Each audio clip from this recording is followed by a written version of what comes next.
Welcome to the Louisiana Business and Industry Show. And now your host, Tim Johnson.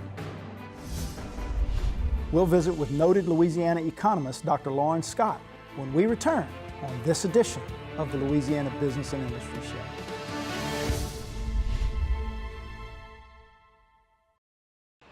Consumers and property owners with construction projects can have a successful result or regretful experiences that could have been avoided. Before any construction project, verify licensure of the contractor and check references. Scammers will claim to be insured or bonded, so always check first. Download our app, LA Contractor, from the Android or Apple Store. Visit our website, lacontractor.org, or contact the Louisiana State Licensing Board for Contractors. We're here to help before things go wrong. Hire a licensed contractor. It's the law. I've been doing business with LBIS for 25 years. They're dependable, trustworthy. It's just the attention to detail with our clients. Our folks have years and years of experience. They're highly trained professionals, but many companies have that asset. What I'd like to think makes LBIS a bit different is that we use those talents in a way that truly is dedicated to serving the needs of the folks who depend on us. Promoting workplace safety and family wellness. That's our motto at Gulf Coast Occupational Medicine. The Gulf Coast staff is made up of some of the most knowledgeable and hardest working medical professionals in Louisiana. We care about your safety and your bottom line. With 8 convenient locations in the greater Baton Rouge area, our services include injury management, physical exams, medical surveillance, and substance abuse testing. For more information, visit us on the web at gcombr.info and ride the wave to safety. In Louisiana, every day is a gift. People everywhere wake up ready to face the day, help each other, and pursue our passions. Many of us have built lives along the coast in the oil and gas industry, using leading technologies to safely identify opportunities to invest and grow. Through the ups and downs, there's been no better partner than oil and gas for our communities, the coast, and people like me, pursuing our passions. I am Louisiana Oil and Gas.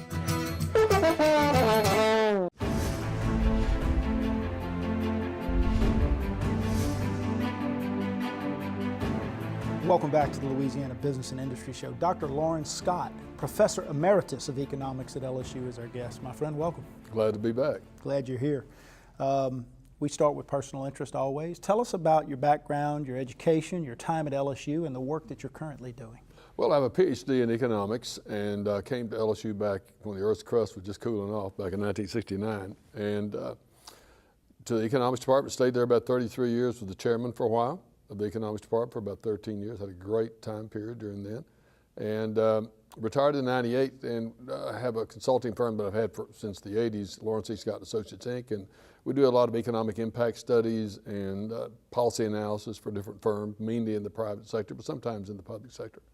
We'll talk about the Louisiana Economic Outlook that you produce on an annual basis as well as we go forward. But relative to macroeconomics, Loren, what is misunderstood by the general public? What is it that they don't understand that they should understand? Give us a mini economics lesson here this morning. Wow, wow. This is a real short show, though. It is, There's just a whole lot. I think one of the things that people don't understand very well, and what I appreciate most, have come to appreciate most, is people's reactions to incentives. And economists talk about incentives all the time. And what we have to always watch out for is that when you pursue a particular policy agenda, how are people going to really react to that? If you decide to give people, say, more money for doing nothing, their tendency is to do nothing. If you have a tendency to increase the cost of investing in a particular place, how do firms react? Well, they react by investing somewhere else. So thinking about incentives and really generally, to me, just a general lack of understanding the basic economics sometimes, like the issue about free trade right now. I mean, almost 100% of economists agree that lowering barriers to trade as opposed to raising barriers to trade is good for everybody. So there's just a lot of concern about people's understanding of basic economic principles, and I think that's one of the things that concerns me the most. I guess. Pretty simple concepts, right? That behavior that you desire more of, you incentivize it more and you tax it less. That behavior you desire less of, you tax it more and incentivize it less. That's exactly right. And we may have some of that a little misaligned in our state today, and we're going to talk about that as we go forward in segments 2 and 3. But let's start with a discussion of the U.S. economy. Give us a current overview of where we are. Now, we hear a lot in the news. Obviously, you know, it's hard to understand always what's true and what's not, but that we're experiencing some economic growth in the United States, right? Tell us where we are. Well, I mean, first of all, we came out of a period of very slow economic growth. The Obama years were growth rate, real gross domestic product, 2.1% average, which was the worst recovery period of any recovery we've had since World War II. It's just way, way, way low. And what has happened now is we're coming out of that and we're going into growth rates now that are more in the 3% range. We had at least 2-3% quarters last year. We had the first quarter was around 2.4, something like that, but anticipated to be in the 3s again as we go the rest of this year, mainly because of some important policy changes. One was in the previous administration, emphasis on regulation. If you look at the number of pages in the Federal Registry, 7 of the highest years of additions to the Federal Registry were during the Obama years. 2016 was the highest ever in history. And you might say, well, we need that for fairness, but what you have to understand is when you increase regulations, you increase cost of operation, firms hire fewer people, produce less. That's just basic economics. Well, what President Trump is doing is he is reducing regulations. And a lot of the regulations passed during the Obama administration, he's erased. So now those cost curves are coming down. That's causing firms to hire more people. Lower taxes encourages economic growth. Higher taxes discourages it as you think through incentives, as it turns out. And one of the things that President Trump has gotten through is a very significant tax cut. And I think that's also working its way through the economy and helping the economy grow more. We see firms announcing wage increases. We see firms announcing bonuses to their employees. We see firms announcing major expansions. We see firms bringing operations back from foreign centers into the United States, all good things. But on the other side of that, I guess, of that discussion are the tariffs that have been talked about. I know you oppose, you mentioned free trade. Talk about the tariffs and the potential. Well, it's kind of interesting because when you first see the tariffs on steel and aluminum being suggested, I mean, most all economists went crazy over this. You got to be kidding. This is going to create a trade war that's going to be very, very bad. If you want to know what's going on in the economy, go get your hair cut. My barber pats me on the back of the shoulder and said, Loren, just calm down. This is just a negotiating ploy to get the Chinese to come around. And as it turns out, it looks like that's the case because he indicated we're going to pass these tariffs, and he very quickly started taking Canada out and Mexico out, walking it back, Europe out, and you get down to guess who? You get down to China, China is our real problem. China is our problem. We import about 4 times more from China than we sell to them. And we need to fix that. And it looks like this little negotiating gambit is working. Maybe there is method to the madness. Maybe there is method to right? that madness. Other issues when we talk about the U.S. economy, the unemployment rate, coming down, lowest African American unemployment in our nation's history, lowest Hispanic unemployment in years and years and years. There are some economists out there that talk about being at full employment and the difficulty of finding new workers. Immigration plays a role in that. Your overview? Well, number one, the unemployment rate's a very tricky thing to look at because you can bring the unemployment rate down in 2 ways. You can do it by increasing more jobs. You can bring it down by causing people to leave the labor force. Right. And if you look back during the previous 8 years, it's incentives again. Okay, there was a dramatic drop in the number of people entering the workforce. They either gave up on looking for jobs or they found out that they could do better off financially by not being in the workforce. And that's one of the problems with incentives. And so the unemployment rate is low, and it's very low, and it's hard to find people to work. But in many cases, that's not because there's no people available to work. It's because the people don't want to work, I think. And that's because of some of the incentives that we built into our programs. I'm going to take a break. I want to come back. I want to focus on the state economy. I want to focus on some changes to major incentive programs in the state of Louisiana, and it's those changes and their impact on our ability to recruit new investment and new jobs. Sure. We're visiting with Dr. Loren Scott, Louisiana economist, and you're watching the Louisiana Business and Industry Show.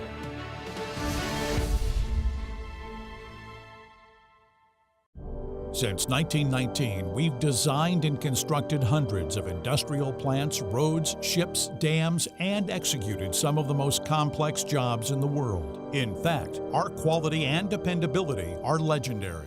Today, the legend continues as Brown & Root delivers engineering, construction, maintenance, and industrial specialty services throughout the U.S. and the world from our headquarters here in Louisiana.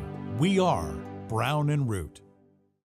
For over a quarter century, Kelly's has operated with honesty, integrity, and above all, safety.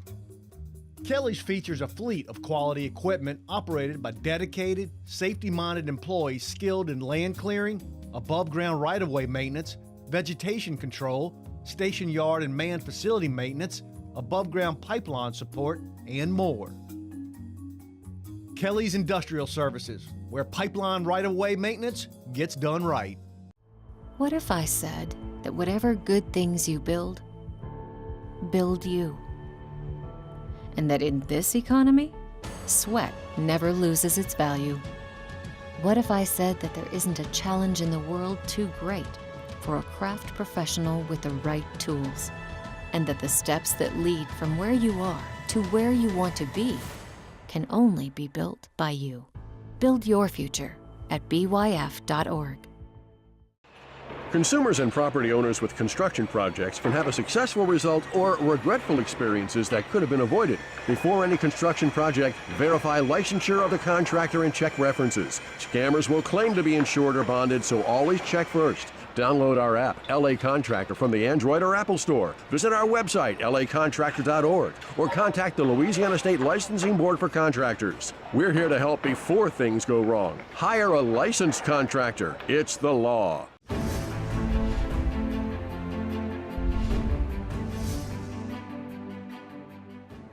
Welcome back to the Louisiana Business and Industry Show. Dr. Loren Scott, president of Loren Scott & Associates, noted economist, is our guest. Let's switch our focus to Louisiana. Each year you work with a couple other folks and produce a very detailed document called the Louisiana Economic Outlook. I want to talk about that a little bit. But our show's statewide now: Shreveport, Monroe, Alexandria, Lake Charles, Lafayette, Baton Rouge, New Orleans. Let's talk about each of those regions. What's working, what's not, and briefly what the outlook is for the region. Okay, well, I think first of all the bad news. Okay, and the bad news is anything involving the oil patch is pretty much in the tank, and it's staying in the tank. We do not have a good shale play in Louisiana. If you had a great shale play like Texas has in the Permian Basin, or North Dakota has in the Bakken play, you'd be rocking and rolling right now. We do not have a good shale play here. So when you look at Shreveport, Shreveport has been losing jobs, and Shreveport is below where they were in 2008, for goodness sake. So, and they're still losing jobs up there. If you look at Lafayette, Lafayette is just really taking it on the chin. A little reference point here: during the Great Recession we went through in 08 and 09, the U.S. economy lost 6.1% of their jobs. Lafayette's lost 10. Wow. Houma has lost 11. Homa's lost 16% of their jobs. It has been like an unopened parachute down there, mainly because the Gulf of Mexico is not coming back. It's just still languishing out there. We need high oil prices to stay there for a good while for them to come back. Well, let's talk about that oil issue just briefly, because I think, what is oil today? $70, $72 a barrel. There was some thought back when it had dropped in the 30s and 40s that we would never see 70 again. We know that a lot of these companies have gotten more aggressive and gotten more efficient, but are they still having difficulty at 72? The ones in the shale plays are not particularly having trouble. They've gotten, through efficiency measures and bargaining down their suppliers, they've gotten their break-even points down in some cases to as low as 50, and sometimes under that to around 30 in some cases, depending on the play. The problem for us is the Gulf of Mexico, and that is those big companies like Shell and BP and Chevron, they have to see the price stay at this level for a long time, because their problem is it takes about 7 years to drill in the Gulf, to work it all out to drill in the Gulf of Mexico and start producing. If you want to drill in the Permian Basin in West Texas, you go work out a deal with a rancher, and 2 months later you're producing oil. That is not the way it works in the Gulf of Mexico. So they need to be confident the price is going to stay high. Now, they have gotten their break-even point down below 40 in some plays in the Gulf of Mexico. But they have to see that it's not going to go back down to 30 again like it did back in 2015. Let's talk about some of the other regions. Alexandria, Lake Charles is on fire. We had George Swift from Southwest Economic Development Alliance on the show a couple of weeks ago, third or fastest growing regional economy in the country. Talk about the Southwest Louisiana. Off the charts. I mean, Lake Charles is like no place, nothing I've ever seen in the state almost. Lake Charles has like $114 billion in projects announced over there, and probably half of those are underway and being built.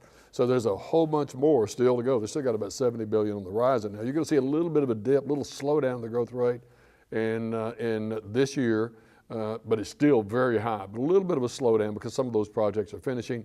Some of the LNG projects, which are big over there, have not been announced yet. I mean, have not broken ground yet. Once they start breaking ground in 2019, you're going to see them take off again. They're doing great. When you go down to New Orleans, where we come to Baton Rouge has also had a big number of announcements here, and a lot of ours are done, but you know, folks like Performance Contractors, Cajun Industries, Turner Industries, they work all over the place, right? And so this new announcement by Formosa, they're going to build this $9.4 billion project in St. James. Well, it's outside of our metropolitan area, but it uses a lot of our workers. In the case of New Orleans is kind of a mixed bag because New Orleans has a lot of firms that work offshore, okay? So that's pulled them down. But they've also got some big activity going on in St. James and St. Charles, the religious parishes, and then down in Plaquemine Parish. It's not happening within the central business district, it's happening out on the edges. And so they're kind of bouncing along the bottom. When you get to Monroe, everything depends on what happens to CenturyLink. And everybody's worried about CenturyLink because CenturyLink merged with Level 1, I think it is called, which is headquartered in Denver. Our good friend who built this thing, Mr. Post, Glenn Post, is retiring from CenturyLink. So one of the Link 3 guys is coming in to take over now, and the question is, are we going to be able to keep CenturyLink in Monroe, or is part of it going to go to Denver? Alexandria is doing okay. There's a lot of money being spent by Clico right now on their IT system. That's one of the primary things that's going on. Their other major employees like Procter & Gamble, Plastic Pack, et cetera, are pretty steady. So that's a pretty good run around across the state, I think. Kind of depends on where you are. It really does. But overall, Louisiana's growth, economic growth, has lagged behind the rest of the United States over the last few years. And there are a lot of different reasons for that. We'll get into some of them in the next segment. But paint that picture, Louisiana compared to the national economy. Well, the main problem here is the oil patch has pulled us down so badly. Remember the numbers I mentioned to you about Lafayette and Houma? Pulled us down so badly that we actually went into recession. It lasted about 28 months. We finally started coming out of it in the latter part of 17. We're a little bit bouncing along the bottom, but the last 2 months we started showing some pretty good growth. I think mainly because the bloodletting is over in the oil patch for the most part, and you're starting to see some more construction activity associated with industrial expansion. Outlook overall, 30 seconds for Louisiana over the next, say, 3 to 5 years. Well, over the next 3 to 5 years, I think it's going to very much depend upon where you are. It's going to depend very much on what happens to the price of oil. We anticipate you're going to see growth again returning to Louisiana in 2018 and 2019. And if the price of oil stays up, you're going to start seeing some really good numbers starting in 2019, 2020. We'll look forward to watching for that. Let's take a break. We come back, I want to focus on things going on in the state legislature, our administration, maybe some things that we could be doing to improve economic growth, some of the things that we are doing that are probably hampering economic growth. We're visiting with Dr. Loren Scott, and you're watching the Louisiana Business and Industry Show.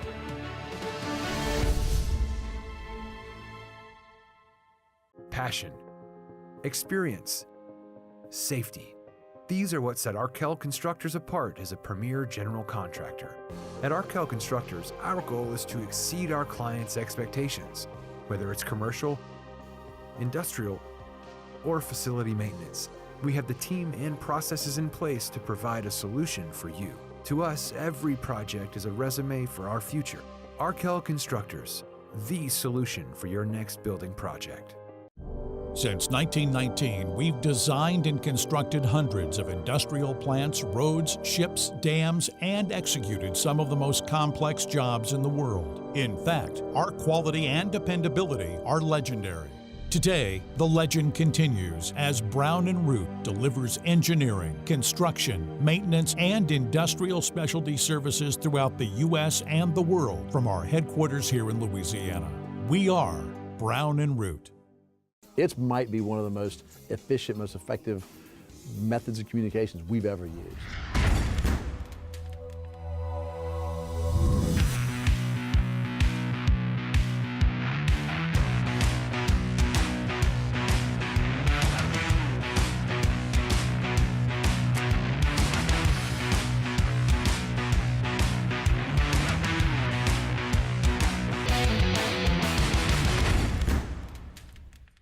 For more than 25 years, the TJC Group has been helping industry communicate and build relationships with communities, elected officials, and governmental agencies. We are the leading firm in the U.S. for the development, management, and facilitation of industry-based community advisory panels. Whether you're building a new facility or you manage an existing business, let us put our community and governmental relations experience to work for you. The TJC Group, facilitating solutions for business and industry.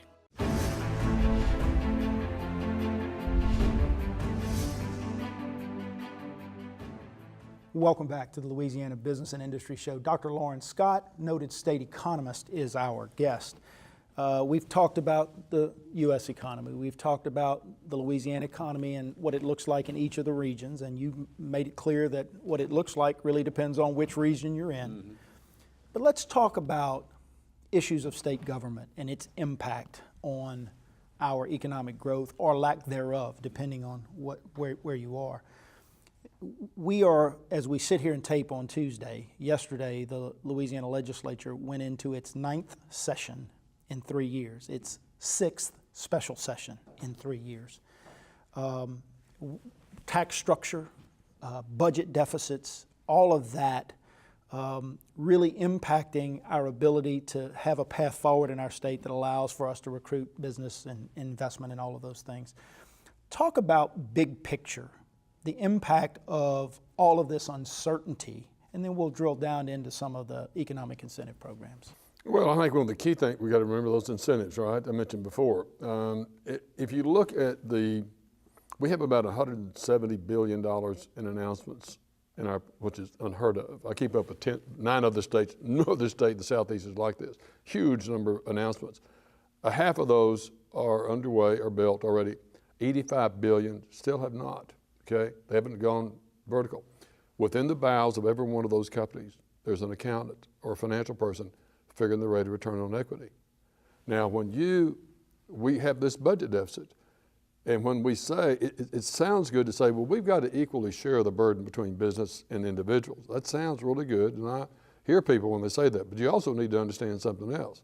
When you decide to raise taxes on business, that accountant moves the needle towards Texas, and that's always our big competitor over there. Texas has a whole list of ways that they beat us out.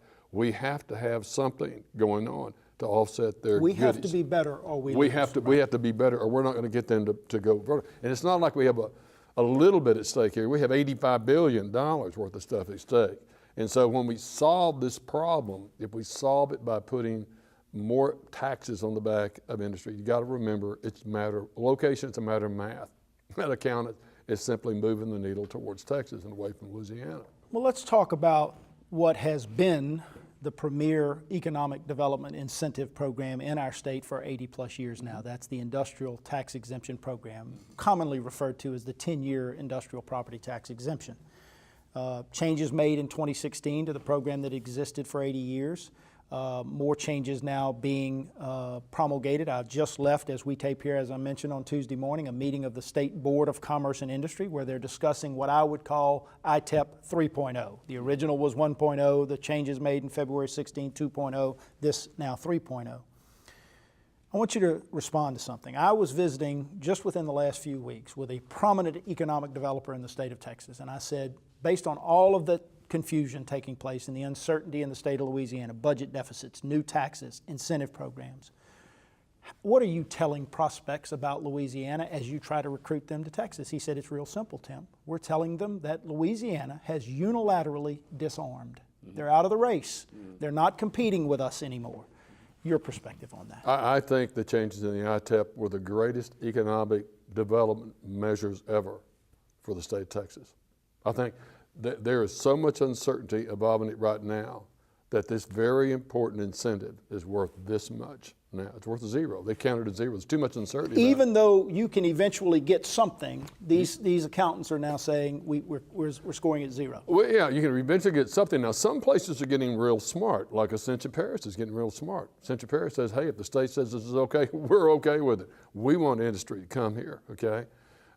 East Baton Rouge Parish is not like that. East Baton Rouge Parish has a group oddly named Together Baton Rouge, which is nothing but split Baton Rouge, in my opinion, that does not understand incentives at all, apparently, and has tried to say we don't really need this, they'll come here anyway. Well, that flies in the face of 2 centuries of financial and economic theory that says there's that economist or that accountant or finance person at the bowels of that company making this calculation. It's just the silliest thing I've ever had, and it would be, I would understand their arguments if things were worse in the parishes that had a high level of ITEP. Talk about that, because if you look at teacher pay and you look at other measures in those parishes that heavily utilize ITEP, they're the highest in the state. They're the highest in the state. There are very few exceptions to that. One exception is Cameron Parish, which has fewer people in it than live in my subdivision. And then I think St. John's is a little bit weird. But everybody like Baton Rouge it ranks 3rd or 4th in terms of how much, but our teachers are paid 16th, not 58th or whatever. They're in the top. If you look at the property tax collections per person in each one of these, they are the highest in the ITEP, because what happens is it is a 10-year exemption. It's not a forever exemption, it's 10 year. And after 10 years, it comes back on the rolls, starts being taxed. Can I mention one last thing? Sure. And that is, for example, you look at East Baton Rouge Parish, over the next 5 years, $2.1 billion in new property is going to come on the rolls to be taxed because of they're past that 10 years. There's a huge amount of money that's going to come on to be taxed. Well, it's something that we talk about on this show just about every week. When you talk to decision makers and economic developers, they're concerned over this. 15 seconds, and I know this is tough. Legacy lawsuits, another big issue that are crippling us Yeah, here. I mean, I think that if you look, for example, at Texas, Texas doesn't rank great on the legal environment. I think they rank around 34th or 35th. We rank 51st. Not a good place to be. We're even below the District of Columbia, for God's sake. Dr. Loren Scott, thanks for your time, man. My Wish we pleasure, had more man. time. We'll have you back. That's a wrap, guys. Thanks for joining us. Join us next week at this very same time for another edition of the Louisiana Business and Industry Show.